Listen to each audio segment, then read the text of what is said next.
And then the straw that kind of dropped the call, literally, happened as a specific international team member was reviewing a milestone deliverable. The comment, "Don't you understand English?" was dropped. Hey there, friend. This is Stephanie Crevens, and you're listening to the Hot Mess Hotline, where we teach ambitious leaders how to lead with strategy, focus, innovation, so that you can do really big, important things in this world, like lead your team and your cultures through transformation. And that could be digital transformation. That could be strategic transformation of another sort. We're here for you, boo. We got you. And we're going to teach you with hard-earned lessons from other C-suite executives across the United States. Today's guest is Danielle. She is the owner of Octane Design Studios, a 13-year-old branding and identity firm based in the heart of the bluegrass, or as I call it, bourbon country. She is with us. She's going to tell us about an amazing, painful, tender, hot mess that her business was in that began when she just hung up on a video call on a client. So I'm going to leave it at that. I'm going to let her tell the rest of the story. Let's dig into this conversation, my friend. All right, Danielle, tell us about your hot mess, please. Oh my goodness, where do I start? So my company, Octane Design Studios, was hired by another company that was looking to add diversity to their brand. Now, when they initially hired us, they were very excited about the thought process and all the implementation that we could bring to their audience by being more inclusive in their messaging and artwork. So once that initial consultation was done and we began doing the quote unquote work, we noticed some tonal changes. We then noticed a few small remarks specifically around colorism and like a joking manner about the diversity of my team. We are a team of women across 5 countries, including America. And then the straw that kind of dropped the call, literally, happened as a specific international team member was reviewing a milestone deliverable. The comment, "Don't you understand English?" was dropped. That call stood still. And you could probably hear a pin drop, maybe. She completely stopped. She was frozen. And I immediately jumped in and said no, and frankly ended the entire meeting, just ended the call right there in the middle. And that kind of put me in a state of panic. One, about the integrity of my business and how that is seen in dropping a business call with someone who is paying you good money to do your job. Yep. The other aspect of that is protecting my teammates, protecting the women that have invested themselves, their careers, their time, and their energy to be awake at the opposite time of their normal schedules just to present in front of this particular team. Yes. Oh my gosh. There's a lot to unpack here. And, what's occurring to me in this situation that you just set up. I mean, not only the colorism, the racism, we're going to talk about tokenism here in a second, but, this division that you were immediately put into as a CEO, where it's a false choice. Do I choose the client and the work and the people that pay us, or do I choose my team? Right? Like, it seems natural to me that in that moment, it's an either or. It's not going to be a both and, because you're thinking like, what the do I even do with this? Like, you just completely insulted her, like completely. Yeah, it was a line drawn, and I had to decide right then and there, was I going to allow it, or was I going to address the other part of that, the human part of that? Yes. And I just chose always to go with the heart before the head. So that is exactly what I did. Wow. So you teed it up a little bit, but so we heard the statement, "Do you even understand English?" Silence. I would imagine her face fell like visibly on this video call. And then did you say like just a couple words and then you literally just hung up the video call? I said no. No. It was a very strong no, and hang up the phone.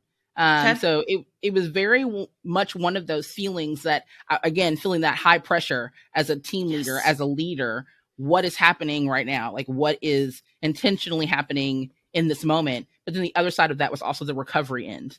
Yes. which is, again, supporting the teammate from within, making sure that they understood this is not the level of expectation that any of us wanted within that conversation. But it definitely Yeah. was an escalated situation. You could tell they were kind of leaning toward that a little bit in the earlier parts of the consultation, but it seemed so genuine and naive, like I'm just uneducated, that sort of feel. And I was Mm. willing, as a leader, to take that on to help educate them so that they could better understand the level of expectation that we were coming into with this project. Unfortunately, it didn't get that far.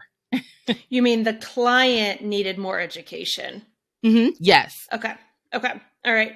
So I just want to go to that moment where you just like hang up. What are the thoughts that popped into your head? One was, who are you?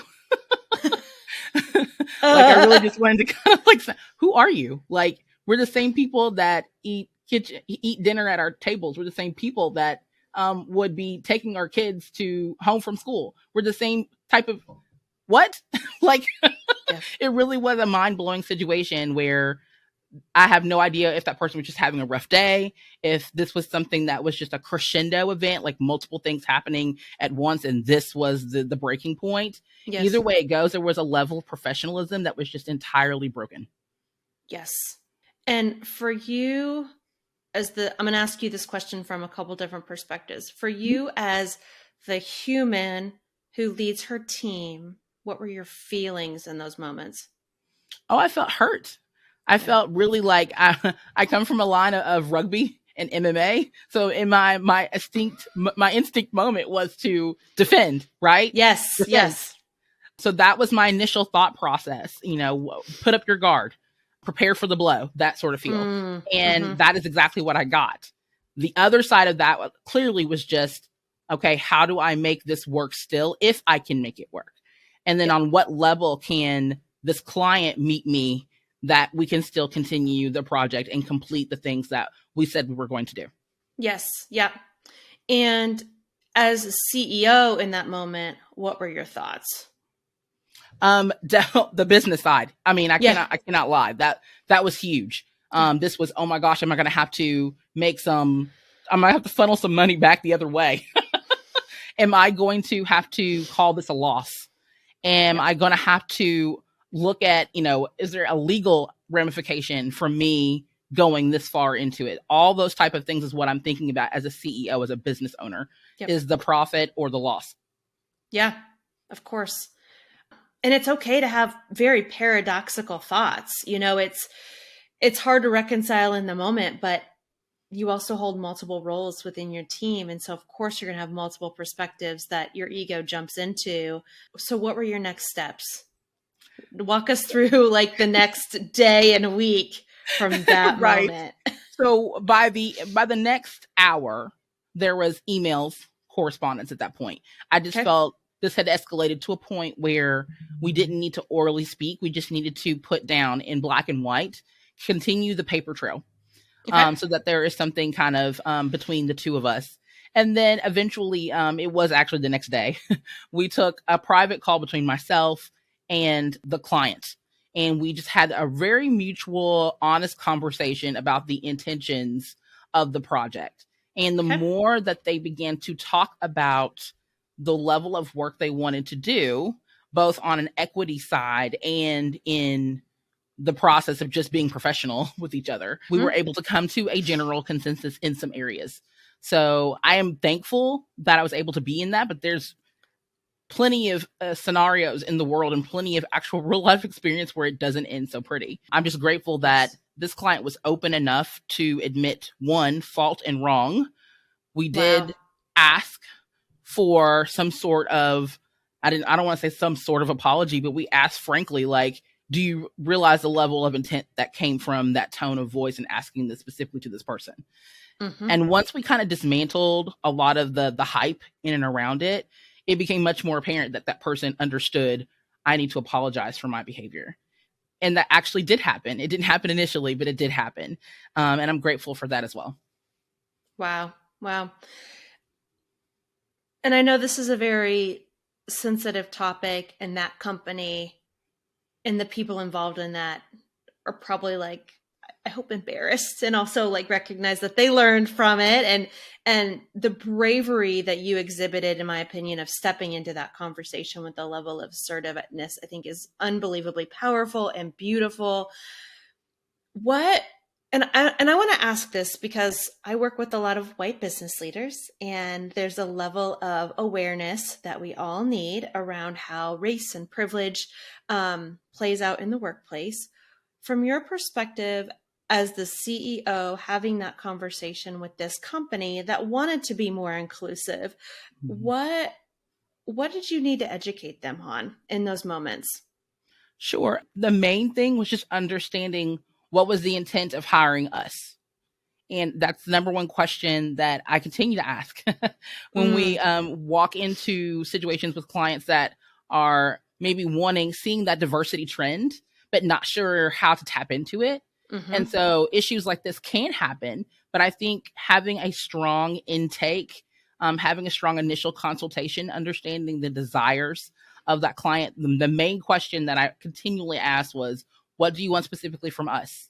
And I think it became deeper the more we asked this question. At first it was, well, we think it would be great to have your audience and our audience, mingle and collaborate in this way. I would mm, love for these deliverables to be created by your company. And I wanted to ask specifically, again, why? Is it because you need a diverse name to kind of bumper sticker in some areas? hmm Is it because you actually believe in the work that we create and the audiences that we touch base with? Is it a messaging issue? Is it a team issue? So this is something too that I think about holistically when we talk about collaborating with brands that are much different or wanting to collaborate with us specifically because we are a very diverse business. Yes, yeah. And so that other company really needs to be able to answer that why question with a level of depth that I'm going to guess most companies are not equipped to. Besides oh, DEI is a thing now. We need to pay attention. I know it's a Mm-hmm. trend. And that's very disrespectful. I don't think the intention is there, but that's definitely how it lands Sure. from my perspective. When we were prepping for the call, you used the word like, are we a token? Like, what are Mm. your signals that you get that say, oh, they hired Octane because they needed a Yeah, token set of points for diversity? absolutely. I mean, and it's that honesty. To be really honest, that is the Mm, honest response answer in some areas. For a lot of companies, they want to say that they're about diversity. They say that they're about this level of equity that we want to yes. build in and Yeah. around their companies. But when it comes to actually doing that work, it becomes disgruntled. Sometimes it becomes muted.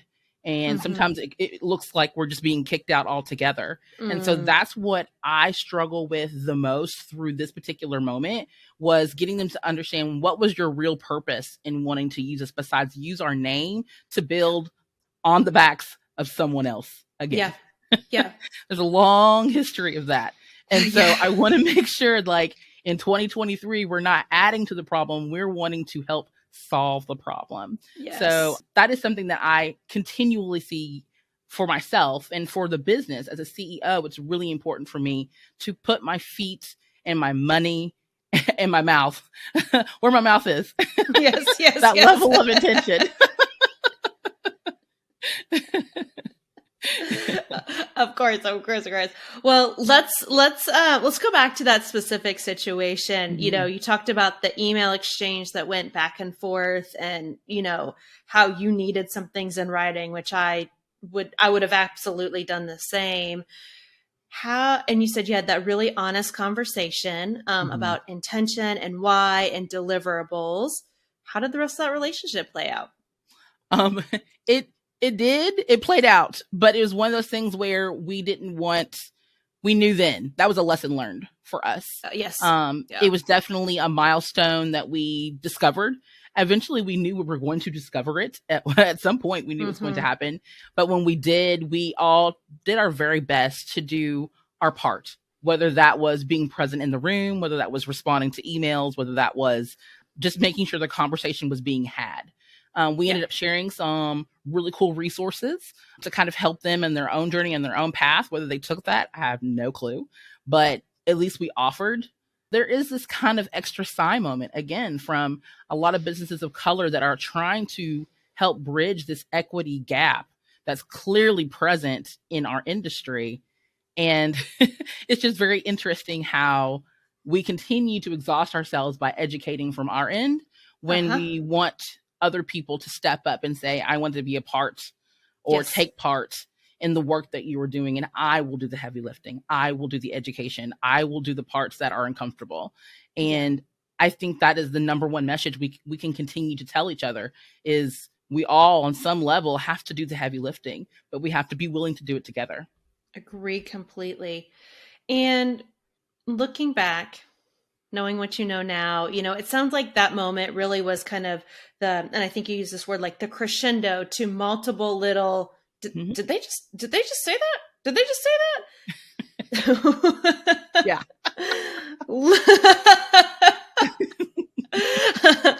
And we've all had versions of that in our career in Right? many different facets, right? And you look back, you're like, oh, that was all just adding up to that. Okay, and here Mhm. we are.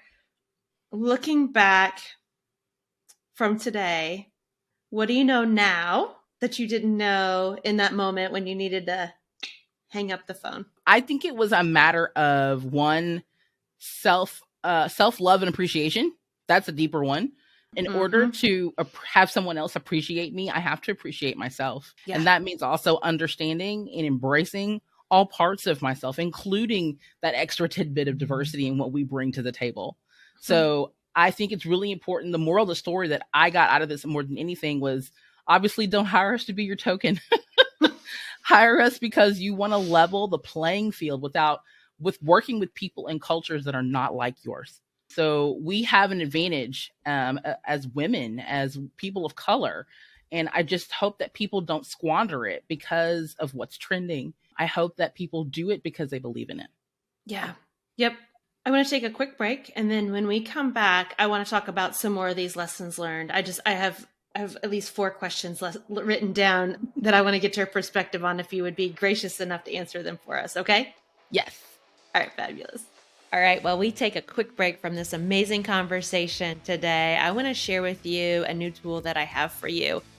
I think that there's a myth in our workplaces. Well, let me say this. I know there's a myth in our workplaces that meetings have to suck, and I don't believe that whatsoever. By all accounts, our time in meetings have doubled, if not more, since the start of the pandemic. And this time with your colleagues should not be a waste of time. It should be the most valuable. So if you're looking for more resources to lead meetings that are productive, powerful, impactful, and have everyone participating, get over to my website at stephaniecrevens.com/lead kickass meetings and get some new tools so that when you leave a meeting with your colleagues, you're not left going, what the actual F was that? You're going, yes, we're going to take on the world together. Let's get this done, because it was an unbelievably powerful meeting. Those tools are out there for you, my friends, and they're on my website today, stephaniecrevens.com/lead kickass meetings. Now, let's get back into that conversation. All right, Danielle, let's jump back into this amazing conversation and your experiences. I'm just so grateful for you sharing this kind of insider perspective to, frankly, folks that look like me, like we don't get enough and we need to understand. And so I want to start with, you made a statement about, a lot of companies want to be inclusive, and then the next level is bringing equity to the situation. And, working with cultures that aren't like yours, there's such a beautiful richness that can happen when companies are really open to bringing in voices, perspectives, cultures that are not like theirs, and it's a really fantastic relationship. What does it Mm-hmm. feel like to work with a company like that? Oh my goodness. It's acceptance. I think that's the main word that I would use. Just being able to be able to walk into a space and understand that you're comprehended and you're understood, that you feel safe. I think that's one of the biggest pieces that I could bring to that conversation is that aspect of safety. That whether we're wearing long hair one day and short hair the next day, whether it is us having eyelashes on or eyelashes off, whether it's we're coming in here in some simple shorts and slacks and and kicks, or we're showing up in the miniskirt and the heels. I mean, I think it is very, very much a matter of acceptance, knowing that we're in a safe space and allowing that communication to flow interchangeably between two Yes. people, I think is super critical and important. Yeah, yeah. What do people say? What do they say and do that helps you feel safe and accepted? Sure. I think that level of inclusion looks like two different ways. One is Okay. always the professional output. The being accepted also means being invited. And I think that's also a level of the professionalism part. But on the other side of that, maybe it's the after five, being again included in some of the aftermath, the follow up. At Mm, the end of conversations, is there any extra things that anyone wants to add? Not necessarily punching the fact that you want, the people of color in the room to stand up or do something. It's just a matter of being included in the conversation so that you feel like your words matter. yes. Yes. That just applies to humanity in such a way that like it can't be overstated. Lots of leaders do that in lots of ways for lots of reasons, and Mhm. especially now when we do it because people look different, are different, have different ethnic backgrounds, it feels even more abrasive. Certainly, like for women, it feels abrasive, or I mean, there's just so many labels that we could put in there, but that safety, that acceptance, that not only the invitation, but making space for you to speak up. Mm. It's not enough to say, Danielle, we want you at the meeting, but then also saying, Danielle, what do you think? Or whoever's on your team, what do you think? Or, especially for a lot of white leaders, learning to speak third, fifth, last, not Yes. first. Exactly. Oh man, that's a huge one. You nailed that right on the head. That's what we Oh, do in a lot of ways. Like we come into spaces and instead of it being more even Steven across the board, it's always this hierarchy of, well, let me speak yes. first. And Yes. that's the part that I really want to address a lot of times when we're working with other vendors who have not worked with diverse vendors before. Hmm. Maybe that type of culture is foreign to them. They're constantly in a structure of hierarchy. And that's the Yep. only way that they can speak, learn, address. But Hmm. there is another way. And there's other ways that you can communicate the same thoughts and feelings without having to be the first person to speak. Yes. Yes, yes, absolutely. I always tell all of my leaders, like, if you have a tendency to speak first, speak fifth, and if you have a tendency to speak last, speak fifth. Assuming there's 10 people in the room, right? Because Yes, I love um, that. yeah, it's just because I'm an extrovert and like I could talk all day and I could talk first all the time. Doesn't mean it's helpful. It just means like that's the habit that my brain has. So it's not very respectful of everyone else in the room. So on the flip side of that, what does it feel like when they bring you in because you all have cultural perspectives that they don't and they need for business success, right, is what we're talking about Mhm. here. But what does it feel when it's not going well, when it's not symbiotic, when it's not a win-win situation? Yeah, it definitely feels like you're trying to pin the tail on the donkey more so than have a general conversation in some areas Mm, around whatever the goal is or the perspective okay. is. I am a plain talk person. Take me, wine me, dine me, do all those type of things to really kind of dismantle some of the barriers that sometimes the workplace can bring.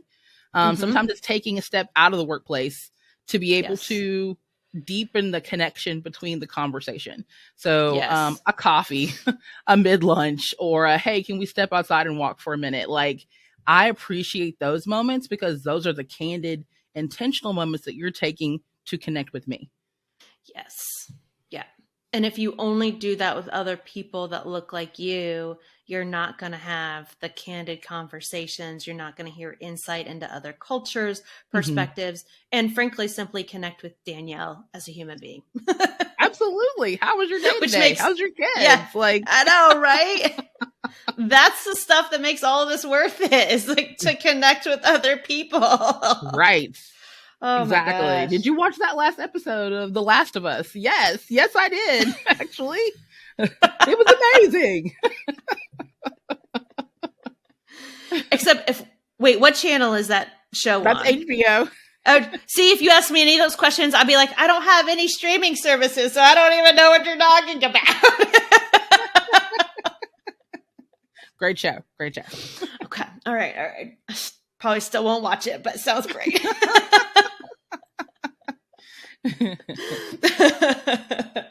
I digress, but I get it. No, that's fantastic. And so this next question I want to ask you, for those of us with power and privilege, who to accept the work, I'm trying to think of the right respectful word here, but just, who want to be intentional about making sure all the voices around the room are different. There's not only diversity, there's inclusion, and there's equity.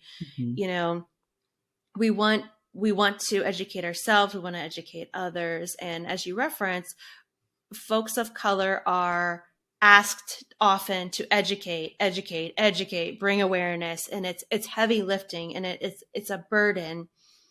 What I want to ask first, what does that feel like for you? And then I want to ask, what is it that basically white people do that do that, so that we can avoid it and we can do it in a more respectful, kind way that doesn't put responsibility where it doesn't belong? Sure. Okay, so for me, when I hear tones or sentences in and around of, well, in a joking manner, well, you could really help us out in this direction. And sometimes it's just the tone. It's not what they're saying. It's how they're saying it half the time. It's And that implying because you're a woman of color. it is. It's the Fill in the implication. blank. Okay. Yep. Okay. The implication itself, I feel like, is what kind of is a telltale sign. Like, what are you really trying to say, dude? Like, what Okay. do you, what are you really after? And then, of course, that is always my response. Well, what do you mean by that? And usually that is always in a tone of, I'm trying to understand. And then sometimes it'll go a little bit deeper with, well, being a Black person, maybe you can relate to this level of the incarceration rate in prisons. You can totally relate to that because you understand that better. Why would I understand? Can you explain what you mean? Yes. Just as simple as that. Things along those lines that just carry those deeper implications. I feel like in a lot of ways, I have to kind of, one, guard my heart as a person. But as a business, it's always about asking those deeper questions. That's what I do for a living. So I ask intentionally, what do you mean? Like in this case, like in the matter of George Floyd, like, what do you mean? Talk about incarceration in that way? Or are we talking about like people who continue to carry popsicle sticks in their back in the state of Kentucky? That's illegal. You can still get thrown in jail for that. Like an old 1950s rule. Are you referring to that? Like, it's just one of those situations where the implication has to be, there. Other times it's just innocent. Hey, I saw this on Jay Leno last night and I thought it was super funny or something along those lines. And I just kind of, that's me having to address, hey, just so you know, I don't really get with that. That's not my thing. But thanks. You mean like a Jay Leno, like something on Jay Leno was like of Black culture, so they think, oh, well, you're Black, so you like that Black culture stuff. That's it. Yes. Okay. All right. Yes. I don't do implications. I have to say it out loud. So forgive me. It's kind of like, okay, if anyone watched Jimmy Fallon recently, there was an episode where Winston Duke, who plays M'Baku on Black Panther, he came out there chanting and the entire audience was so not of color. So it felt, you could see the contortion on their face of how uncomfortable it was for them a little bit to kind of chant back in this African chant what Duke was trying to say. It was, for people of color, and I'm going to say this out loud, it was hilarious. Like, I died laughing. Look at them trying. Look at them trying. It's awesome. Like, they're trying. But at the same time, taking that back to the workplace where someone's like, I watched that Jimmy Fallon episode and, they're chanting it back at me as if I would automatically know the words and respond, like that sort of feel. That level of implication can be taken funny. Sure, don't get me wrong. Depends on what it is.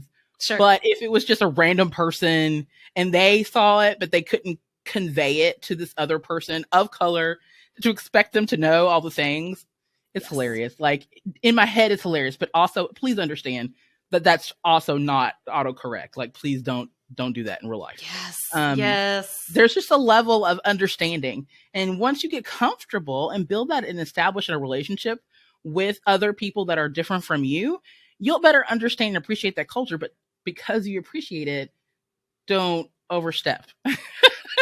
And that's kind of the part where I was making the reference to Duke Winston. Shout out to Duke if you listen to this. This is awesome. I think it's just really neat that we can learn from each other. We can Mm-hmm. appreciate things from each other and in each other's cultures. But there is a level of respect. There is a boundary. And you Yes. just have to be polite enough and honest enough to meet people there. Yeah. Well, and what I'm hearing in those examples is kind of this, maybe it's an unconscious bias, but like a Black culture is a monolithic culture. Like there's one.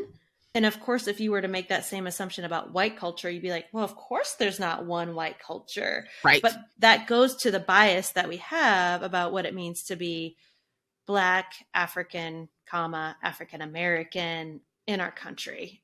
Yes, Which means, absolutely. yeah, if you're making an assumption, you're not right. It's not, that's Right. not right.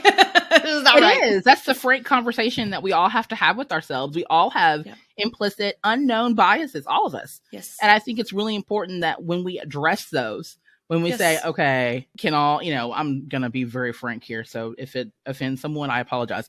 But, assuming that all Black people can't swim or can swim and things along those lines, those are those type of borders and boundaries that we want to dismantle.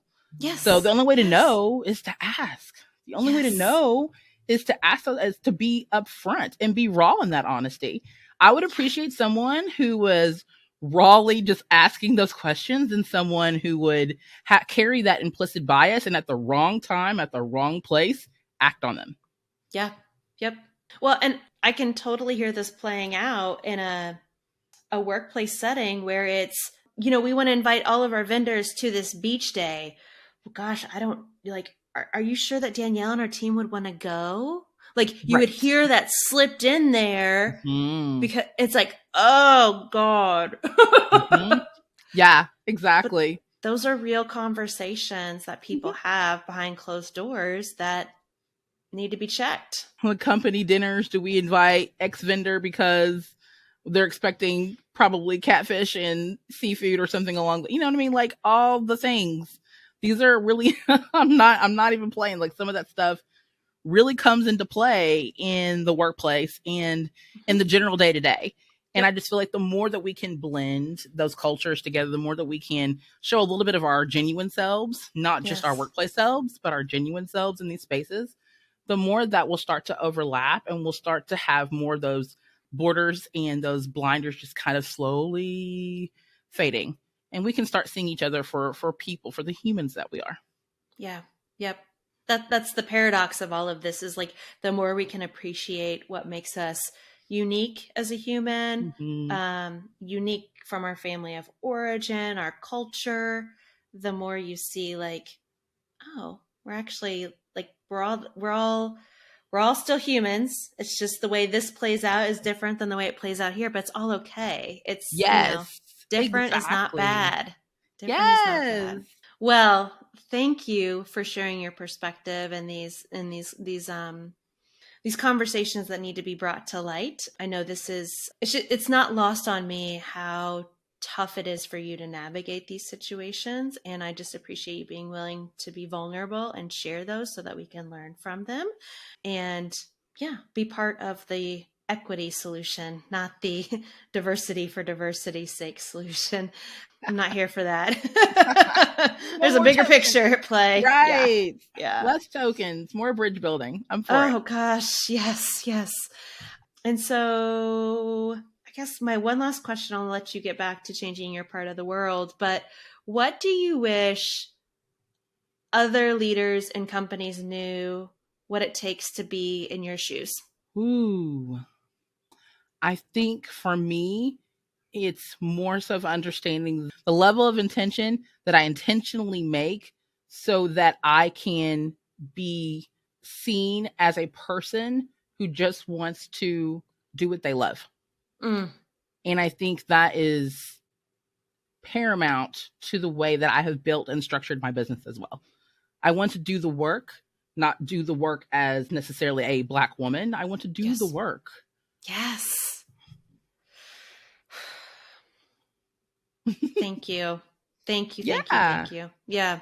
And my heart goes out to any person that feels like they have to qualify the I want Mm. to do great work, not I want to do great work as a label that we Mm-hmm. apply to our fellow human beings. Like it Yes. just, we all deserve to show up at work, at home, in our communities as a human who wants to do this good work. So thank you.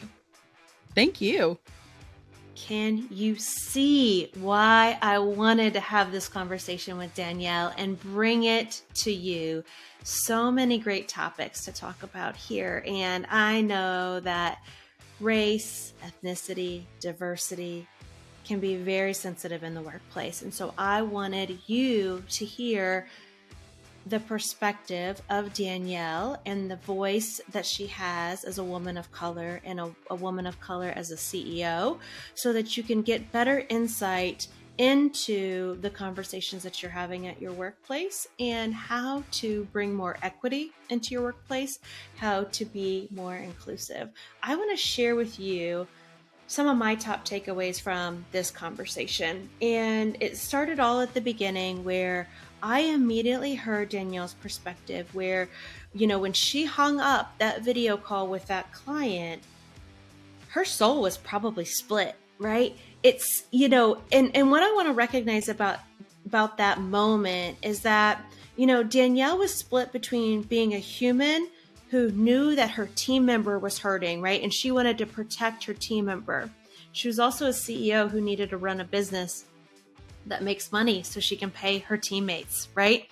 It's a both and, it's not an either or. And I know as a leader, it can feel like we're put into situations where there's no one right answer. There's so many different perspectives. And that's because we're human beings. And in your one role or your one title, you're actually carrying multiple roles. And sometimes those roles have conflicting perspectives, conflicting opinions about the action that needs to take. And one thing that I do in coaching with my clients frequently is ask them to separate out their different roles. And you can name the pros and cons of a situation from the multiple roles. You can name the different perspectives. You can name the different pain points. You can name the different challenges, the different opportunities. But just recognizing that any one moment, in any one meeting, you're carrying different roles, and sometimes you have to tease them apart in order to figure out the best course of action or identify which role you want to make a decision from. And, you could hear from Danielle's perspective, her being the leader of her team was the most important, and that's how she made decisions, and that's how she went back into that conversation with the client in order to take that engagement to its natural end, and so that her company could deliver on its promises. I remember the first time I heard, it doesn't matter what your intention is, it matters the impact of your words and your actions. And I don't believe it's as simple as that. I do think your intention matters, right? Like if you want to demonstrate empathy with your team, your intention should be empathetic, not just your actions. And then it will be a much more deep experience for both people.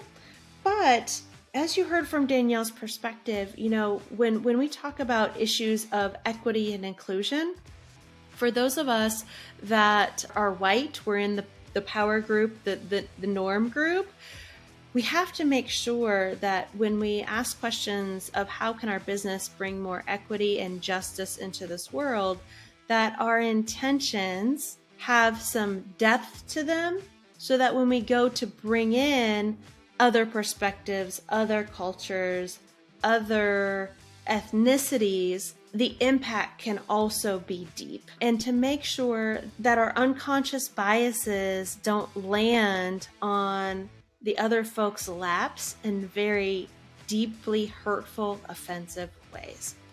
And so making sure that As you do more equity work, as you seek to open your own perspective about how other cultures experience your culture, you do that while better understanding your unconscious biases so that you can then manage those unconscious biases. As human beings, one of the great equalizers, besides the fact that we all get 168 hours a week, like Beyonce, the other thing that unifies us is that we all have unconscious bias, and they're virtually impossible to get rid of. But if you don't know that you have them, you can't manage them. You can always manage them once you see them. And so really, my challenge to you today is to be intentional about recognizing and building awareness for your unconscious biases so that you can step into conversations and recognize the other humans in the room for the gift, the beauty, the perspective, the culture that they bring to that room and how it can add to what you're doing, not take away or judge different as bad, and instead judge different as additive to the business results and the team results that you're trying to get. And one of the things that Danielle said that I hope sticks with you and certainly stuck with me in that situation was, she had to appreciate her gifts, her company, the team that she was building, herself, in order to go back to that client and demand that they appreciate her business, and her team. And so with all of this work, it starts with self-awareness, and it starts with self-appreciation, self-love, if you will. That sounds a bit too life coachy for me today, but that is really where it starts, is being able to own the worth and the value that you bring to this world simply because you are, and being able to own and appreciate the value that you bring to this world in your role at work. Those are two very different things, but being able to do that for yourself will then equip you to demand that from other people. All right, my friend, I hope you enjoyed this conversation as much as I did and you got as much out of it as I did. And I look forward to seeing you soon, my friend.